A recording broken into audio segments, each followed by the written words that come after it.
The story of Vivekan really goes back to 1997 when I started as a faculty member at Purdue University, having just finished my PhD at the Wharton School. And the world, as you would know then, was very uncertain. The dot-com boom was in full flow.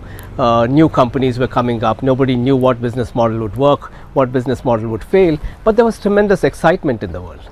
And so in this context, I actually started asking a question which is very fundamental. How does one actually make strategy when the world is changing so much, when there's so much turbulence? And I fell back on a very human model, which is how we humans use intelligence to adapt to uncertainty. And so it was very attractive to me because as a microeconomist, it suddenly gave me a figure, an IQ that I could plug into companies. But then slowly I realized that I'd actually missed the train on IQ because intelligence researchers had moved much beyond IQ to thinking about multiple intelligences. So bringing all this into context, I started developing a framework. It took me about 3 or 4 years to form a new kind of framework, which is about 4 different kinds of intelligences in organizations and how that enables adaptability. Okay. And the 4 different intelligences were operational, analytical, inventive, and communicative. So for a while we went around explaining the successes of many new companies, many existing companies, many innovative companies using these models, this framework of 4 intelligences.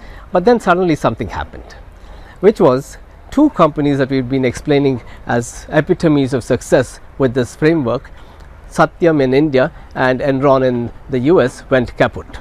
So back to the drawing board we went, trying to understand what was wrong with our framework. And we discovered that we had missed what must be the primary intelligence, which is the 5th, or the visionary intelligence. And the visionary intelligence really tells companies, moves companies from being reactive to being actually long term and visionary. As the name says, they think long term, and they also think about the wideness of the impact. A decision that would make, how many people would it impact, what communities would it impact? These are some of the primary questions. So for now about 8 years now that we've been running, we've been taking these 5 intelligences framework into organizations, and it helps us think about leadership, it helps us think about innovation, and it helps us think about strategy. Typically these have been isolated in strategic thinking, and so we bring them all together with these 5 intelligences framework. That's really the story of Vivekan.